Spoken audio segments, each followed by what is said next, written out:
see all the other kids, like, with both their parents, you know what I mean? And then all my friends, like, they had their dad to teach them how to play football, how to become a better person. And I felt like growing up, that always put me behind the next man. I was always, like, a step behind the next person because there was nobody to teach me there. You know what I mean? My mom, she always paid for all my teams to play on. You know what I mean? She supported me at every single game. But there was nobody to teach me one-on-one and how to get better. So it's like I felt like I had to pick up, like, a skill set and everything and try to be better than the next man, kind of on my own, but, like, all my coaches that helped me throughout the years.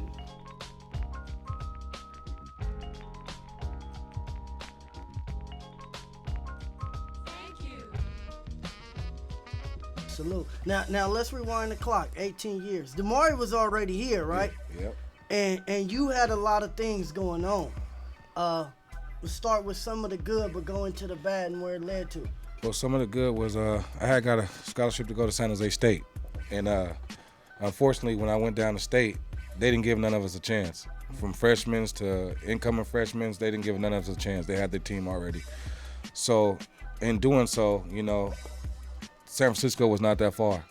So I was coming back, selling drugs, gang violence, doing all type of stuff that I didn't supposed to do. Right. So unfortunately, my following year, I just picked my shit up and left school. Excuse my language. Now it's all good.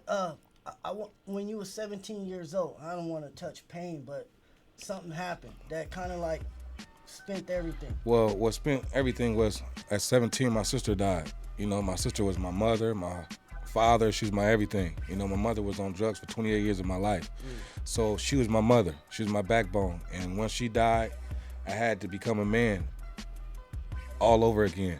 You know, I wasn't able to be a kid and live life. I had to start up growing up young because my mother was on drugs. So once my sister passed away, it was like I was left with my little brother, my sister, my niece, and my 2 sons.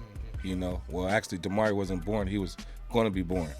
And I choose my family over school, you know, and I'll do it again, you know, because family first. One thing I was always taught, family come first. Now I want to ask you this question. I don't want to hog the interview from my brother. Now you said your mother was on drugs. You didn't have a father. You already had kids, right? Do you think this has had an effect on how you treat women? Actually, you know what? It did. Once my sister passed away, I was looking for love. And I think that put me in a position where I was moving from woman to woman, you know, pillow to post, trying to find that love in that special person. In doing so, I ended up having, you know, a few kids, you know, and at the end of the day, you know, I was treating women bad, you know, because I was looking for that love. My mother was never there. So I kind of did treat women wrong, but at the end of the day, now I found somebody that's really nice, and you know, my family likes her, my kids like her, and we just having a good time with life. Honestly, hey man, appreciate you answering every questions. You guys are, you know what I mean, truth and everything, man. It shows out. But lastly, what are you doing now in your son's life that, you know, propelling him to be the man that he should be? Oh, I'm showing him tough love. You know, I never had a dad in my life.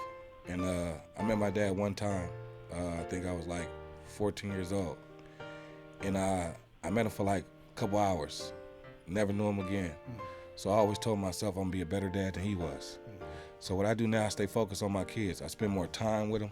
You know, at the house, I don't care if we're at the house. Come in here, we're gonna eat together. You know, talk together. You know, I let my son talk to me about anything. And I never, ever, like, hold anything back. He knows I went to jail, what I went to jail for. You know, I let him know because you got to be upfront with your kids. You can't beat around the bush.